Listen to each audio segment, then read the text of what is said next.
grab a drink, light a candle, and let's bitch. So we have this mama bird, this robin. Yeah? I swear it's the same one. It has to be, that we've had since we moved in.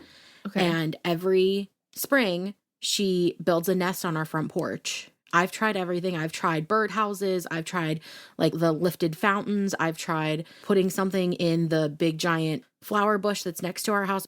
It doesn't matter what it is. She wants to build it on the porch. Have you put a fake rubber snake there? No. Birds are afraid of snakes. My dad used to do that. That's the only reason why I know that. Huh.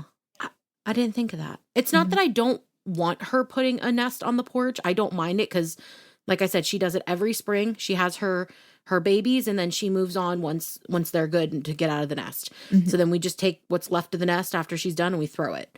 But this year, she, instead of putting it like up by our light where it's off the ground, she's trying to build it underneath the bench on the porch.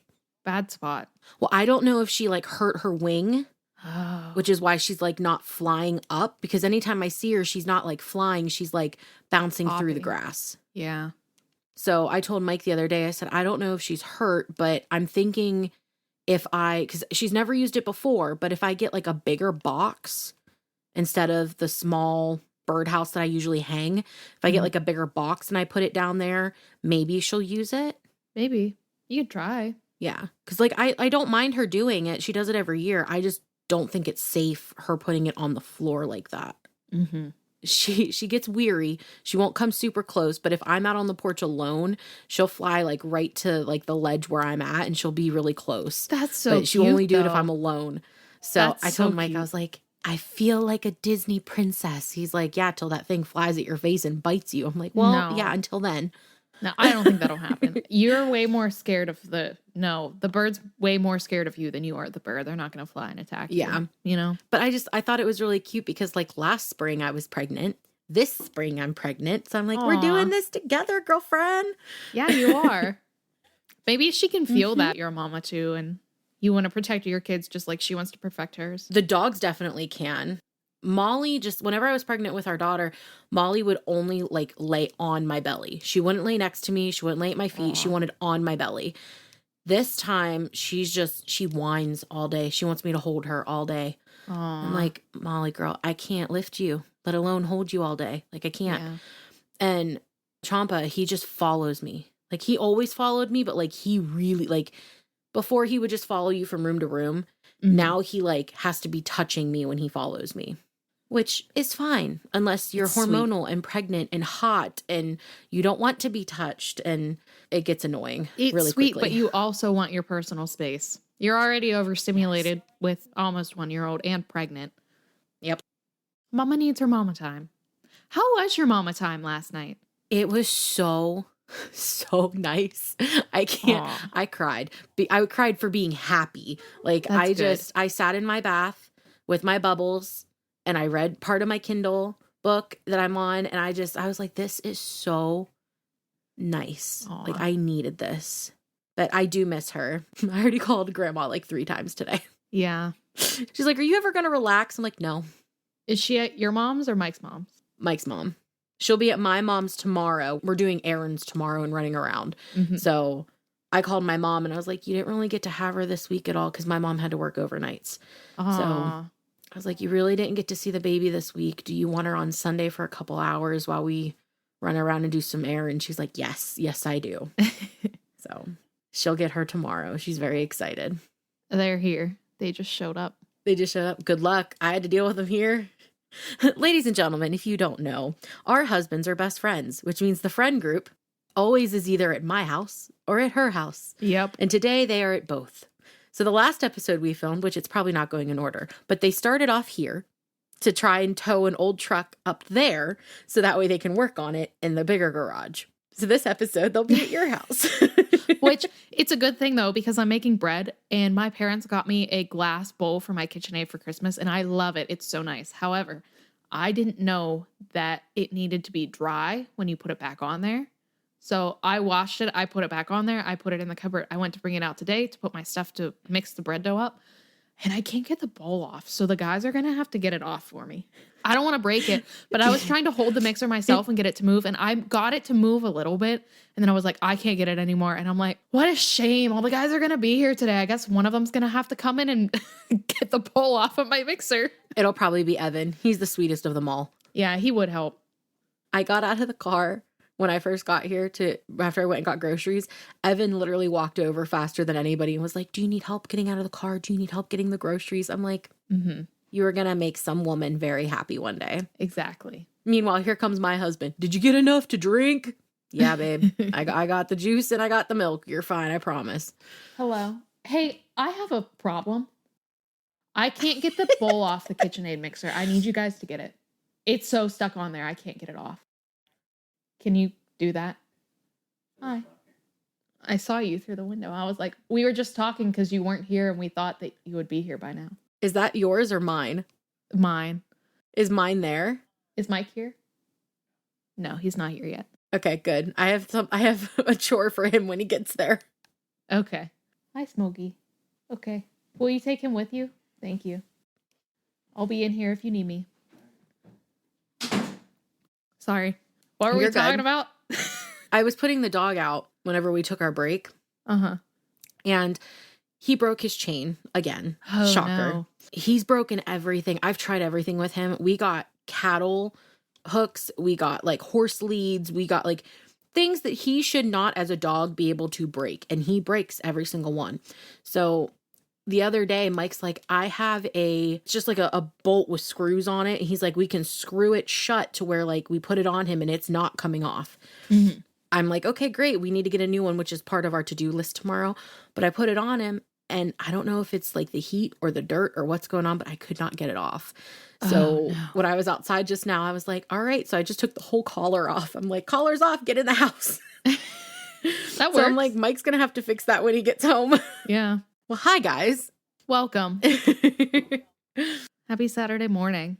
I hope you guys get some coffee on your work commute or to take home and drink on your day off. And I hope wherever you are that the weather is good. I hope the weather is so nice. I hope it's bright and sunny. I hope it's a perfect 70 degrees with zero humidity.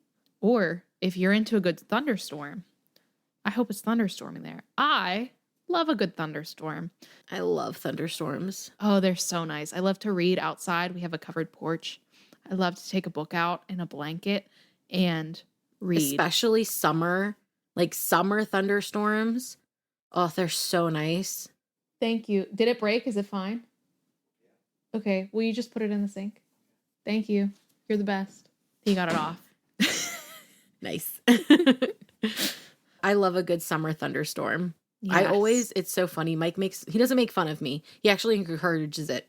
But he will tell me, he's like, it's raining. Do you want to go outside and dance in the rain? I'm like, yes. Yes. Yes, I do.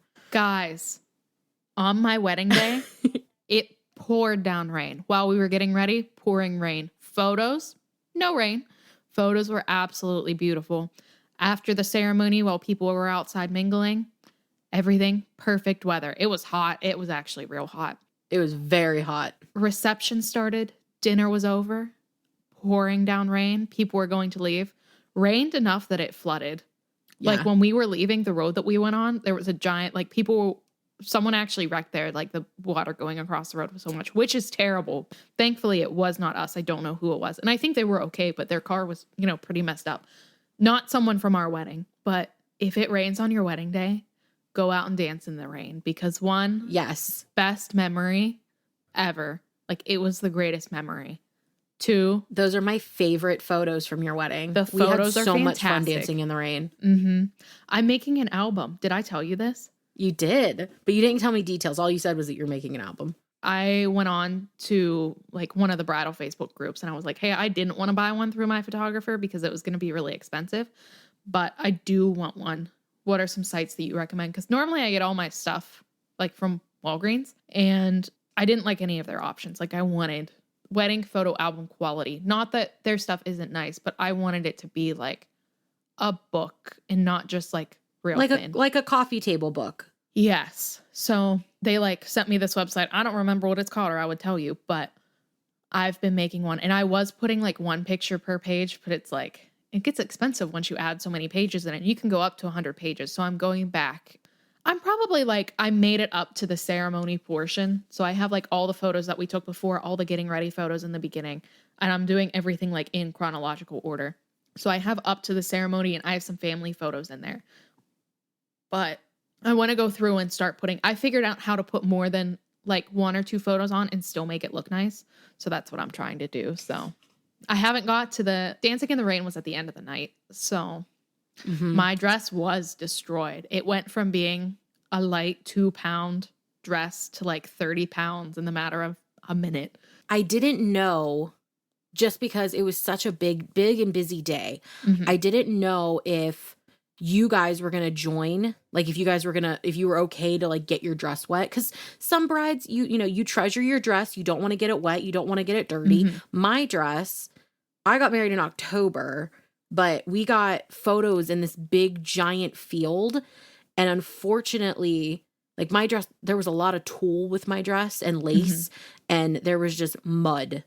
So I actually took my shoes off, and my maid of honor held my gown up as best as she could for a lot of my photos, but it got dirty. Like by the time we did our grand entrance, like it wasn't white, but we were getting ready to leave because I had just had my daughter, not even 30 days before your wedding. And I had told your photographer, who was also my photographer, I was like, hey, I want to get a photo of us dancing in the rain. Can we do that? Is that something you can do? She's like, are you sure? I'm like, we're leaving. I don't care about my hair and makeup anymore. Like Mike had already changed into jeans. So I'm like, yeah, we're good. Can we just get a couple photos? She's like, sure. We're dancing, and she's taking photos, and she's like, this is cool. We should see if Brandy and Anthony will do it. I'm like, we absolutely should. I'm so glad you said something. I was so glad that you guys were like, yep, let's do it. And then like the majority of the guests joined in. There were so many people who joined in. There was a lot of people were leaving at that point in time because it was like end of the night. I think it was like 9:30 and the wedding was over at 10. Yeah. So it was 9:30. And people were actually staying. They had come up, said their goodbyes, and then they were like, we're peacing out. And the way it started to torrential downpour, people were like, we're going to stay in here for a little bit. And we were like, we're going to go outside. And we went outside. Yep. We danced in the rain. So there was probably, I think there's one photo where there's like 20 of us in there, and all the photos are so good. Every single one, yes. Everyone is smiling. Everyone has the biggest smile on their faces. There's one of our one friend where she is it's a picture of just her with the venue in the background, and she has her hands on her knees and she is belly laughing, and it is such a good photo. There's like a couple really good ones of me and Anthony. One of them's like my background on my phone. And then there's one of you had left at this point in time, but we had gone back out like 3 or 4 times. And I went out with my old college roommates, and we were walking back in, and it is like one of my favorite pictures. And then there's another one of Harper and her now husband. She was one of my college roommates, and they're walking in and they're both like drenched, but they look so in love in that photo. And as soon as I saw it, I was like, oh, I have to send this to them. I was looking back through, because I had never shown, I mean, she's a baby, but she was sitting on my lap, and I was like, let's look at Mommy and Daddy's wedding album. So like we're going through the pages because she loves books. So she loves to flip the page. That's her obsession right now. And we're looking through the photos, and I was getting sad, and Mike's like, why are you sad? I'm like, because I realized unless they were in the bridal party, we didn't really get a lot of photos with our friend group. Like, I don't think I have one photo of me and you together other than the friend group photo. Yeah. Same with Sid, same with Mackenzie. Like, I was like, I'm a little saddened by that. And he's like, it's okay. I'm like, I know, but still, like, I would have loved to have gotten those photos. I know for the guys, I love them, but it's so annoying that they're like, well, we already know who the groomsmen are, because they're all just the same groomsmen for each other's wedding. Like for us girls, like I did family, you did friends. So it's like, and it was also kind of hard because like we already knew who the groomsmen were going to be, but it's like I have different friend groups where I have the game night, which is you guys. And then I have my old college roommates, which is like Harper, Olivia, and Katie. And then I have my friends from my old job. So it was like, if I have all of these people in my wedding, because I love all of you guys. Right. And if I have everyone, I have 3 college roommates, There's like 4 of you guys from game night. So that's Yep. 7. And then there's my friends Abby and Amy from my old job. That's 8, 9. Like a wedding party of 9. I cannot do that. And honestly, I don't know if there's not enough guys in game night to be able to cover that. So I'm like, I have to cut people down. And I was really nervous because I didn't want anyone to be upset that they weren't. Yep. So what I did, I was like, I'm going to pre-ask some people. And there were people who were, my one college roommate, I love her, but she's been married for like over 5 years now, like probably 5 or 6 years, maybe even 7. She has a daughter. They live 2 hours away. I'm like, she is not going to want to come be at my wedding. I'm like, she has her own life. She's not going to want to come. She's over the wedding part of her life. And like, it's just starting for me. She's not going to want to have to deal with all the bullshit. So I like Olivia and Harper right away. I was like, I definitely want you guys. And like, I pre-asked everyone. I was like, if this is something that you don't want to do, you can't afford to do, like, that's completely fine. Right. I want to pre-ask everyone. And then like, if you guys all say yes, I'm really sorry, but like, I'll let you know if you can't be in it because like, we don't have enough people. Well, I thought that was really sweet because it gave all of us the option to be like, I love you. I think it's sweet that you thought of me, but I just can't right now. I 100% was like, oh, I am so grateful. I would love to be in it. This is awesome. Like, you're my best friend. And then I got pregnant and I called you and I was like, listen, if you don't want someone who's going to be giant and pregnant in your wedding, which I ended up not being because she came super early, but if you don't want that, I'm not going to feel any way about it. I get it. Like, I'm still going to be there and screaming. And you were like, I don't care. I'm like, great. Because I really wanted to be in it. Yeah. I had asked someone and they said they were like, and I knew that you wanted to be in my wedding, which is why I kind of like waited until the end to ask you. Because I was like, I'm pretty sure she wants to be it anyway. But my one friend I had asked and she was basically like, I don't want you to be upset. But she had been married for a couple years. She had just had a baby. She was planning on getting pregnant again. And she was pregnant during my wedding. And she's like, I just don't know if I'm going to be able to, be able to participate in like bridesmaid duties and like bridal showers and stuff like that. I don't know if I'm going to be able to financially afford to help you with that stuff, be able to buy a dress, buy you a gift. And I'm like, that's completely fine. Like, that is cool. And she goes, I don't know how my body is going to react to like being pregnant, if I'm going to be able to find like a bridesmaid dress that works. And I'm like, honestly, so valid. Like, that's cool. And she still like participated in literally everything. Like, she was at the wedding. She was at the bridal shower. She had a great time. And then like, I don't know, 4 weeks after the wedding, she had her baby. Okay. Episode. We want to get into it. We realize that it's currently Saturday morning or whenever you're listening to this podcast. But for episode purposes, it's going to be Saturday night. And it is going to be thunderstorming outside because thunderstorms are the best weather, especially during spooky stories. It's a spooky story. Before we begin, I want to give a little trigger warning for some of you guys because this is a heavier episode. So we want a trigger warning for some spooky stuff, some paranormal stuff, some connections to mental health disorders, including anxiety, depression, bipolar disorder, and OCD, and a trigger warning for death and decomposition. So if you aren't in the headspace for something this heavy, maybe come back later. If this isn't your thing at all, skip this episode, come back in 2 weeks for the next one. We'll do a happier one the next episode to try to balance it out a little bit. Before we begin, I also want to say that this is a topic that I find super interesting. I don't know, Bricelyn, if you've heard about it at all, ever. Have you heard about this before? I haven't, actually. I looked at the title of today's episode and got curious. So I read the trigger warning and I was like, "Oh, I'll wait." Okay, that's fine. So sorry, you kind of don't get the trigger warning beforehand. I'm sorry. Do you want to do something else? I'm good. Instead? No, I didn't wait because of the trigger warning. I read the trigger warning and was like, this is going to be very spooky. I'm not going to ruin it by reading ahead. I'm just going to wait. I did a lot of research on this last night. I had a whole lot of fun. I ate a whole pizza and drank a beer and researched. It was the best time.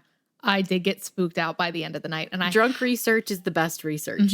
I did have to go watch a funny show before bed because I was also doing this at night it was thunderstorming so much that it was hailing outside. So the spooky You had ambiance. to eye bleach? What? We call it eye bleach.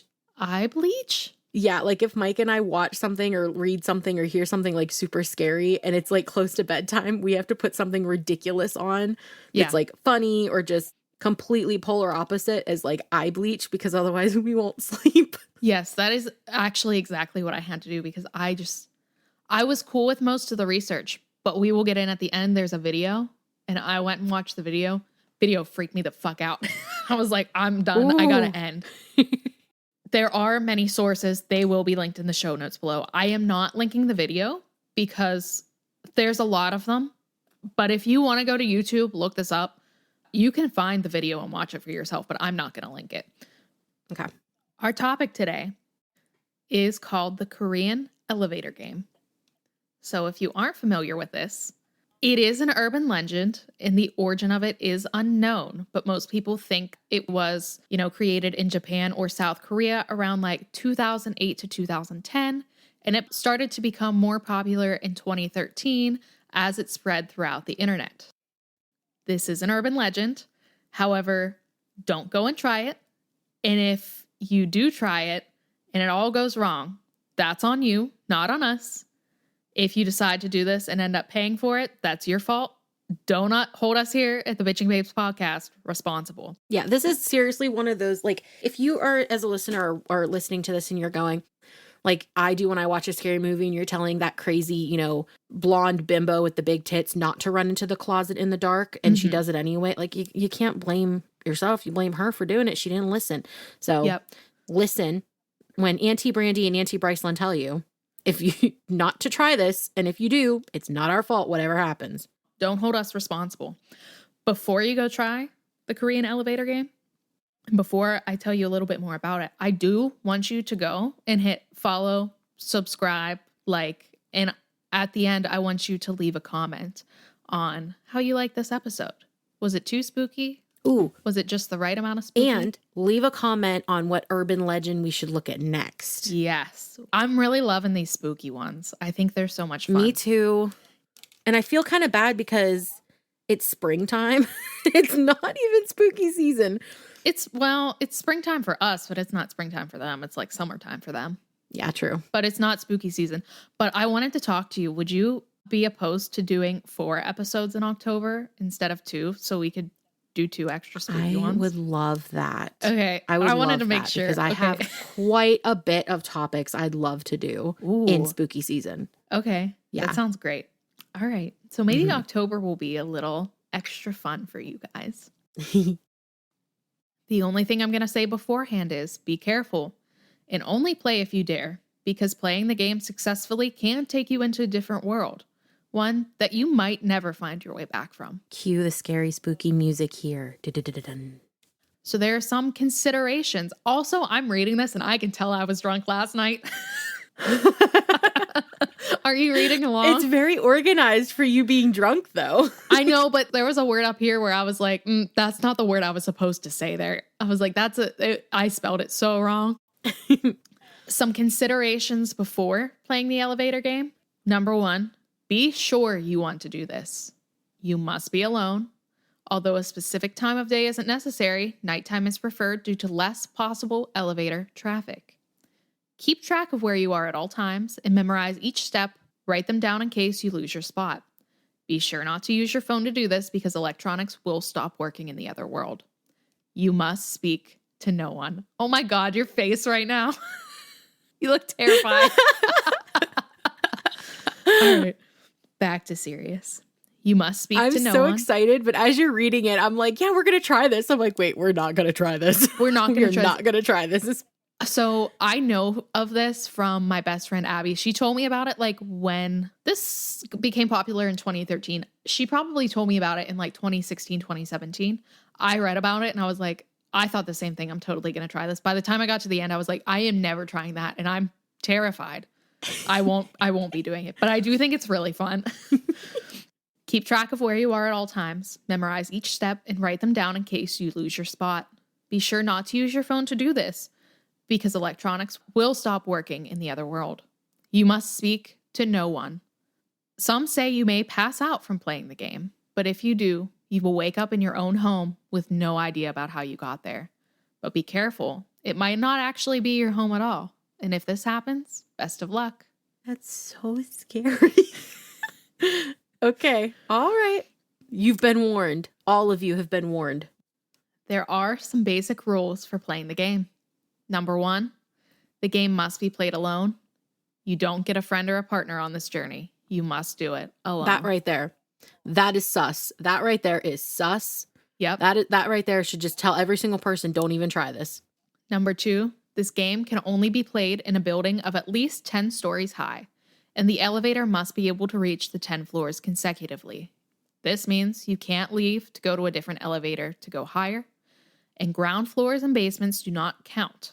Floor 1 should be the ground floor, and if there's a basement and then one, refrain from using this building, find a different one, and play the game there instead. So old elevators.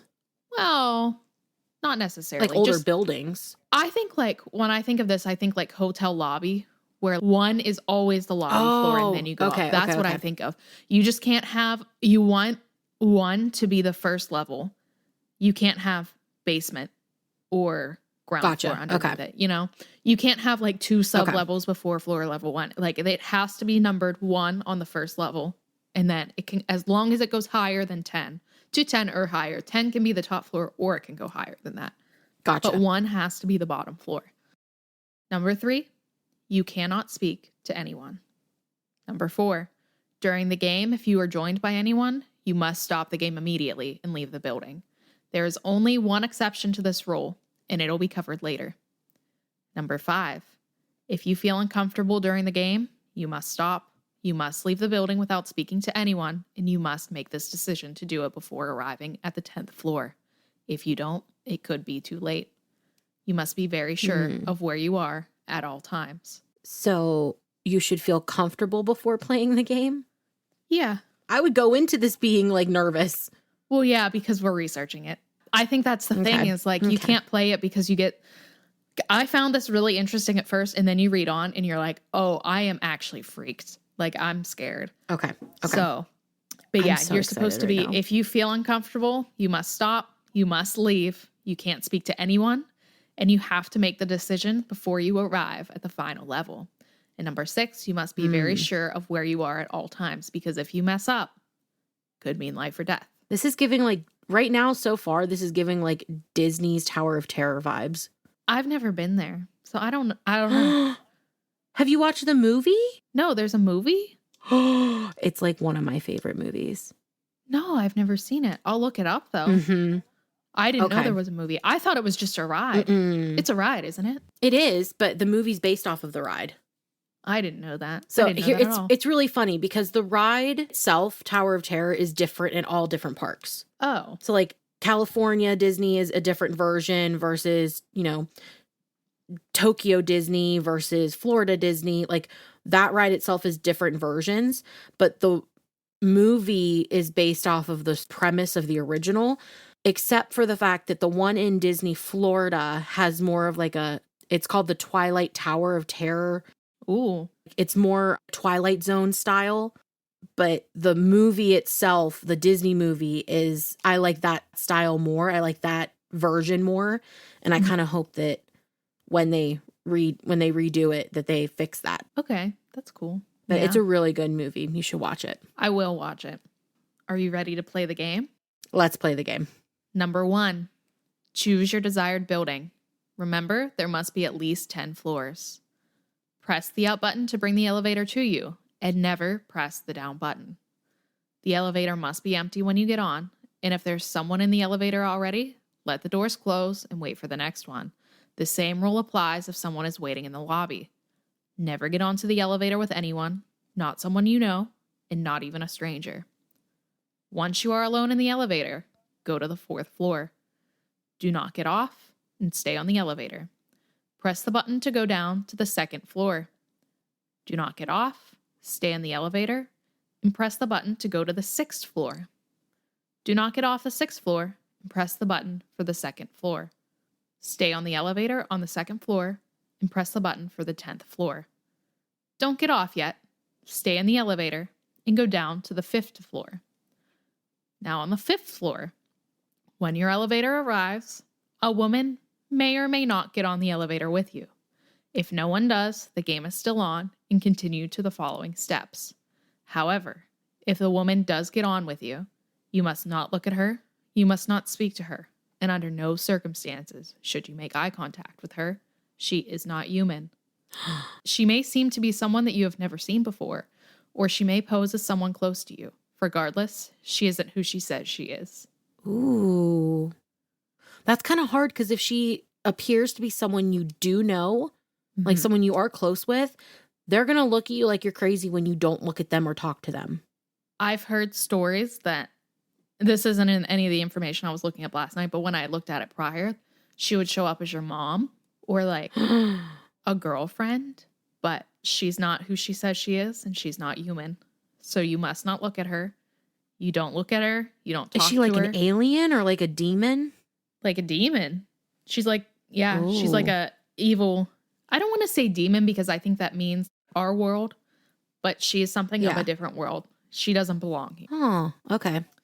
Do not get off on the 5th floor. Stay on the elevator. Even if the woman is with you, and press the button for the 1st floor. So you have to get in the elevator with the woman. Like you have to stay in there with her. Pretend like she isn't there. So that's the exception. Yep. She doesn't always get on the elevator, but sometimes she does. And she's the exception to the rule. So if you get to the 5th floor and a woman walks on, be careful. Ooh. So do not get off on the 5th floor. Stay on the elevator, even if the woman is with you, and press the button for the 1st floor. This is where things can get interesting. If the elevator goes to the 1st floor, then the game is over and you have failed. Do not reattempt. Get off the 1st floor and do not look back. Do not speak to anyone. Exit the building and leave the area. Get far away from the building and wait a few days to try again. Okay. If you press the button to the 1st floor and the elevator goes up to the 10th floor, you have succeeded. If you get spooked and decide to change your mind, you must press any button except for 1 or 10 to stop the elevator before the 9th floor. Once you pass the 9th floor, it's too late and you will have to continue. When the doors open on the 10th floor, you will be in another world. You can choose to stay on the elevator or get off. When you decide to get off, the woman in level 5 will ask where you're going. You must not answer her questions, you must not acknowledge her, and you must not look at her. If you decide to get off the elevator, you must remember which one you were on because it's your only way back to your world. Okay, this is very interesting. Uh-huh. It is. And other than the creepy woman who may or may not be your mother, part of me is like, yeah, I could try this so far. I also thought that. Okay. I think it's really cool. Here's the thing is I wouldn't try it myself, but I'd try it with you. But you have to do it alone. But you're not supposed to. You have to do it alone. I don't know. Is it like, my thing is like, you don't know what world you're going to if this actually works. So here's the thing. Say you did it alone, but I was the woman on the 5th floor. Oh, fuck.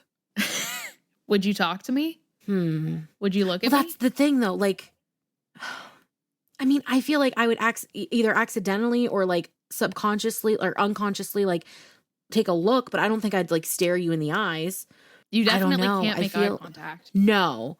And I feel like depending on how the person talks, she would have, if she was pretending to be me, she would have my voice, you know? No, I don't mean like your voice. I mean like if you saw me on an elevator, you'd get on and hug me. You'd be like, hey, like, you know what I mean? Yeah, that's true. Yeah, I don't know. If it was my mom, she would get on and like hug me and be like, hey, babe. If it was somebody that I'm supposed to know, we're huggers. Like we're physical people. Like we're not just, hi, how are you? Waiting on the other side of the elevator. But if it's somebody who's pretending to be you, would they know that and like touch me? Because then in that case, that's not my fault I failed the game. Well, if you fail the game, it doesn't matter whether it's your fault or not. You failed the game. True. How do you know if the game worked? The room may look normal, but there will not be anyone else in there. The place will be completely empty. It will be completely dark. There will be no lights at all. Only a faint red glow from a red cross outside the windows in the distance. Electronic devices do not work in this world, and time moves at a different pace. You may become confused or disoriented. Remember not to forget which elevator was yours, because without it, you can't return. Some say that it's difficult to find your way back. The hallways will extend. The elevators will move farther away from you to try and trick you. It's important that you don't give up because you can't stay in this world. It's almost like you've been drugged. Yeah. Yeah, I think you could say that.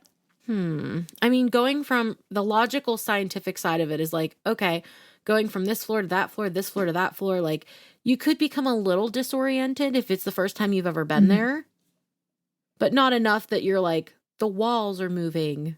There's a faint red cross outside the window. Like, not that much.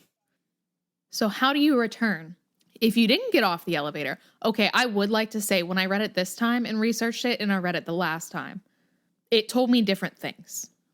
But this time it says, if you didn't get off the elevator, begin following the same steps from above at step 3. If you did leave the elevator, find your way back to the exact one and press the button to the 4th floor. Then 2, then 6, 2, 10, 5, and finally the 1st floor. When you hit the 1st floor, the elevator might begin to head to 10 and you must cancel and go down to the 1st floor. So it says this time, basically, when you want to return, you have to do the steps in the exact same order. Right. Years ago when I was looking this up, it says that you had to do the steps in the complete opposite order. Ooh. And I could find both. So here's the thing. If you've made it this far and you decide you want to try this, maybe do your own research. If you want to be spooked, if you want to try the Korean elevator game, do your own research, see how you get back. Don't blame me if you did it wrong. Now, here's my thing. If you were to do this, would you have gotten off the elevator? Would you have stayed on? I for sure would have gotten off the elevator. 100% I would have. Yeah? Oh, yeah, I would have. If I'm given, like, the chance... I feel like if she was on the elevator with me, I'd get off. But I feel like if she wasn't, I'd consider staying on. Well, here's the thing. When you get back on the elevator, she's still there. She doesn't leave. Really? She doesn't follow you out of the elevator. So she's still there. Oh, that's creepy. Okay. I think if she wasn't with me, I would peek my head out, leave my arm in the door, look around, be spooked out, try to go back. Yeah. If she was with me, I totally would leave. I totally would go out and look around just because that's who I am as a person. I think I would put something in the door to keep it from closing because I'm like, what if the door closes and I'm like stuck there? And that's how I could like remember which elevator was mine. Okay. So before you leave the elevator, Before you leave the elevator, you will feel the urge to run out, but you must wait. Make sure everything is absolutely normal. If anything is strange, do not get off the elevator because you are not in the right world. Repeat the steps from above again and again and again, however many tries it takes until you are positive that you are in the right world. If you get out too early, you may never see your world again. So after you play the game, that's weird. Some have rumored a mysterious illness. Okay. Some say that they're haunted by mischievous spirits, and some see shadow people. They tend to get reoccurring nightmares and sleep paralysis, and you will not be able to shake the feeling that someone is watching you. Or your life could go completely back to normal. It's all part of the game. See, I don't know. I don't know if I would actually try. I don't know. The fact that you have to do it alone sucks. Yeah. We want to discuss the 5th floor lady. What happens if you do talk to her? They say that she will take you to the other world with her forever. Not to let you live out your life. She will torture you. She will hurt you. If she does let you go home, she will haunt your nightmares and she will not let you leave in peace. That is creepy, especially if she appears as your mom. Uh-huh. She lets you go home and then just haunts you in your nightmares and will not leave you in peace because then you think your mom's doing it. That's a lot. This got popular from basically, it's an urban legend. I don't know. I'm going to compare it to creepypasta, but I don't actually know. I don't think that's how it started. Like, it's an urban legend in Korea, like South Korea or Japan. It's called the Korean elevator game. So I imagine it originated in South Korea. However, sources also say Japan. I'm cool with that. Okay. Whoever they want to be. Some people decided to actually try it. So are there some real life connections to the Korean elevator game? Have you ever heard of Eliza Lamb? No. She is true crime. So this is like a spooky / true crime episode. People think that what happened to her was actually her playing the Korean elevator game. Okay. Eliza Lamb was a former student at the University of British Columbia. In 2010, she had started multiple blogs on Tumblr and Blogspot, which is where she posted about her life stories and struggles with mental illnesses. One post said that she was feeling so utterly directionless and lost that she ended up dropping her college classes. Now, was this after she did this? No. Is this all like following? This is like backstory. She was just a college kid, and then she decided to like go on vacation by herself. And that's when all of this happened. Okay. She was diagnosed with bipolar disorder and depression, and she was prescribed many medications, though she did have a history of neglecting to take them. This sometimes caused her to have some pretty intense hallucinations and the occasional hospitalization. Okay. She had some mental health disorders. She didn't necessarily take care of herself, take her medications. She was known to have some hallucinations. In January 2013, she decided to take a trip to California, and on January 26th, she finally made it to Los Angeles, where she was staying at the Cecil Hotel. Do you know anything about the Cecil Hotel? I do. I saw what you put, and I did know that, who one of their serial killer guests was. So, if you guys don't know the Cecil Hotel, it does have 15 floors, and it has 700 plus rooms with a pretty sketchy history, including many suicides and deaths. Some are accidental and unnatural causes.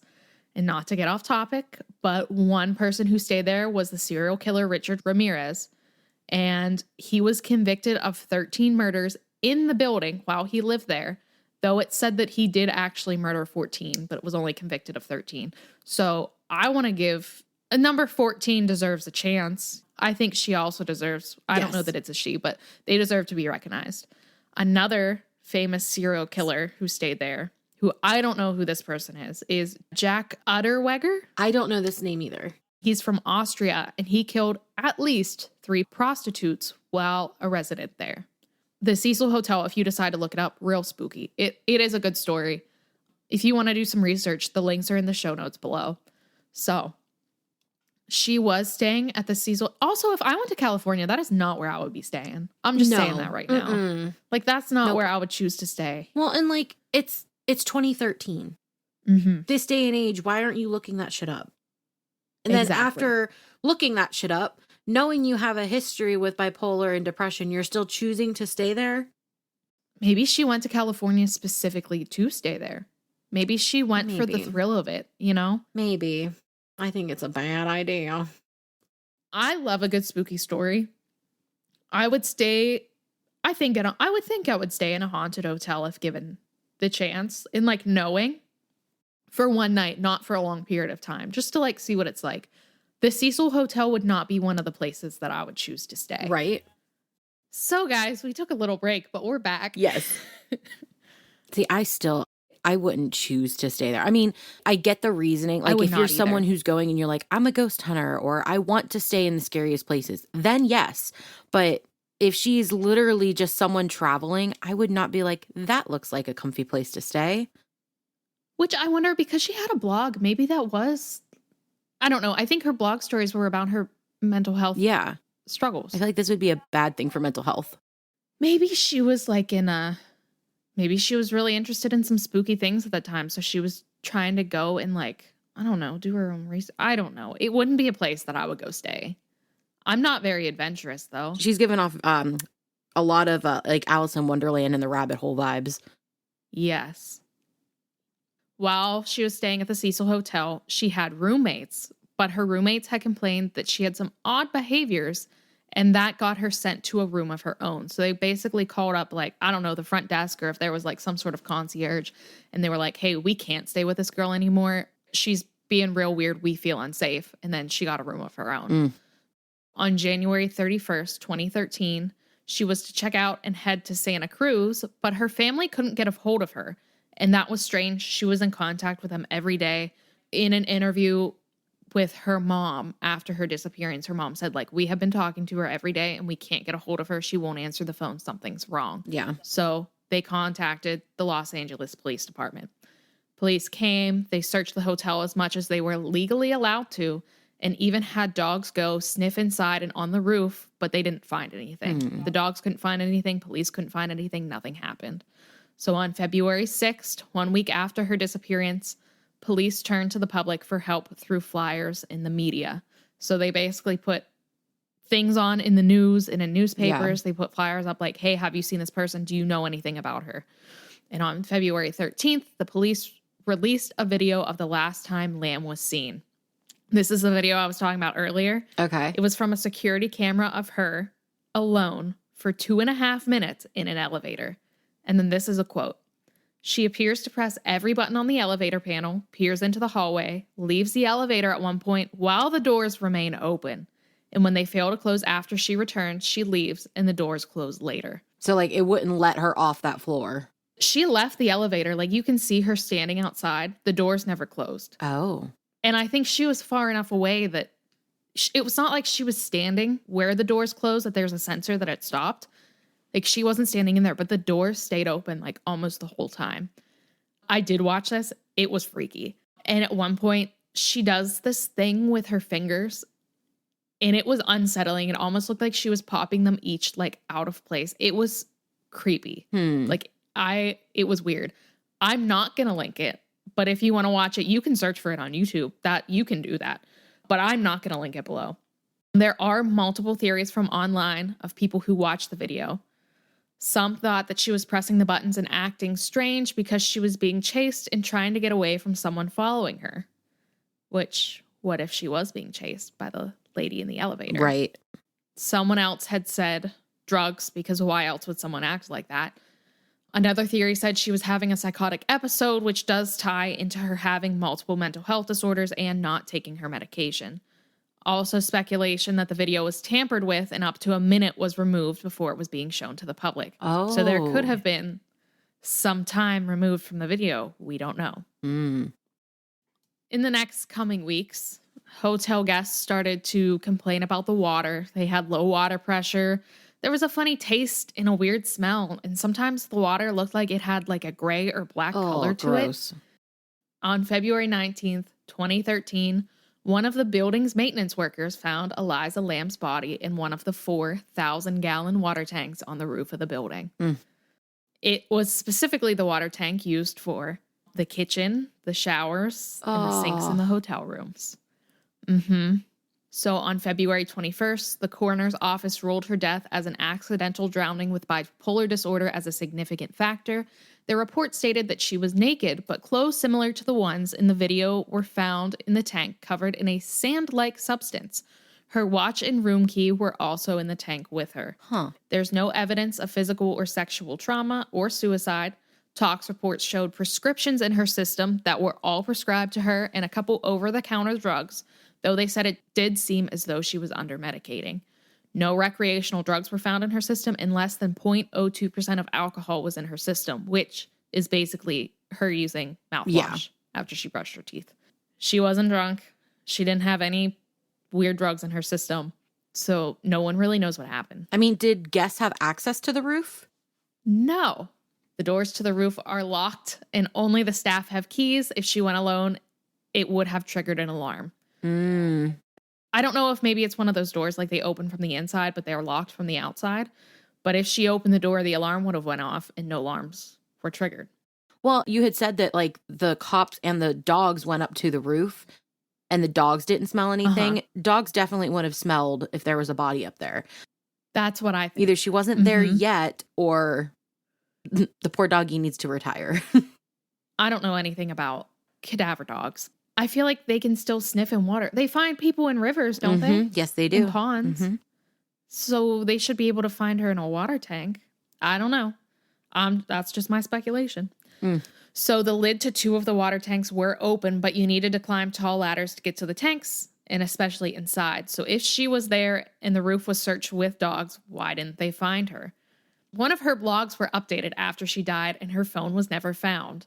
So was her blog scheduled to update after her death, or did someone take her phone and update it themselves? The only person who will truly know is her. That's creepy. What was the update? I don't know. I didn't go read it. I was too spooked. I don't know if I think her disappearance is like because of the elevator game. I don't know, the spooky, Like, there's and the spooky aspect to it, but the detective inside me is just like, somebody shady's working there, and yeah, the logic says absolutely not, but the spooky in me wants it to be the Korean elevator game. But I know that's probably not what happened. But that's how it became popular, because people were like, oh my God, she's hitting all these elevator buttons. She left the elevator. She's acting really weird. Did she play the game? Also, she has a mental disorder. So, Yes. and it said, Multiple. yeah, and it said that she was under medicating. So that could be a factor. Man, I feel bad for her. That's awful. I know. It's really sad. I feel bad for her and for her family. Props to the family for being like, nope, she didn't check in today. Something's wrong. Absolutely. Which I wonder, because they're like, one, they live in a different country. Two, she was, 21 years old, I think it said? Or however old she was. I wonder if police kind of shoved it off at first. Like, well, she just probably doesn't feel like checking in with mom and dad And today, she's partying and yeah. I mean, I understand. She's a 21-year-old. Go let her have fun. I understand. I'm sure the police probably see a lot of instances where that's the factor. But I also know in today's day and age, knowing the stories that are out there, like the true stories of crimes that have happened, I would hope that if I had to call in and we're like, hey, this is my friend, I haven't talked to her in a day or two, she's missing. Oh, no, she's probably fine. Nope, she's missing. She's not fine. Nope, she's missing. When I lived alone, I used to get so scared that I would get kidnapped and no one would know because I lived alone. What if I just stopped showing up to work? I used to be such a good employee. Like, I would go to work all the time because I'm like, if I don't show up and I didn't call in that I'm not coming, something's wrong. Like, you need to look into it. And that was kind of like my safety, because I talk to my parents a lot, but not normally every day. And I talk to Anthony a lot, but like sometimes we would go a day or two without talking to each other just if we were really busy. What if I got kidnapped in those 2 days and he didn't think anything of it? And then all of a sudden I'm like on a boat across the world to be a slave, you know? Mike and I joke all the time, but we really are so codependent that like we talk to each other like multiple times a day, even though like I'm at home, I'm fine. Like, he'll still call and be like, you good? Where you at? What you doing? Even though he's just at work. And like, I talk to my mom every day. So I feel like if I didn't talk to my mom once, like at least once a day, they'd know. She'd be like, something's wrong. She'd be calling Mike. Yeah. She'd be calling you. She'd be like, what's going on? Have you talked to Bricelyn today? Have you seen her? Have you talked to her? I will be like, no, but I will call her right now. Will we be trying the elevator game? No. No, we will not. No, I am not risking anything. No, I'm not either. But hey, if you guys are more adventurous than us and you decide you want to try it, leave it in the comments below. Or don't do that, because we don't want you to contact us if something follows you home. Yeah, true. We don't want to be liable for that. Whether the elevator game is an internet myth or just something a tad more, I think we can all agree on one thing. If a mysterious woman gets on and tries to talk to you, no, she didn't. You can't see her, you don't know her, and you are absolutely not getting off that floor. Good night, stay safe, and maybe stick to smaller buildings. Absolutely. Pretend you don't speak that language. We will see you next time. Bye. Goodbye. Thank you for tuning in to the Bitching Babes. To share your stories with us, please send us an email to tellthebabes@gmail.com. Now, this is your friendly reminder to blow out your candle and hydrate responsibly. We'll see you next time. So before we begin, only the faint red glow from a glowing cross. Let me just try this again for the third time. Back on topic. I also had some candy. I had a candy break and now my mouth's watering.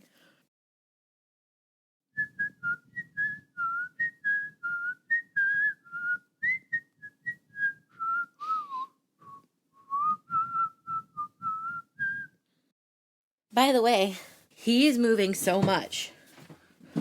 Like, if I lay down, like, on my back, you can see him move. Okay. Sorry about that. Okay. All right. Elisa Lamb. 24 weeks.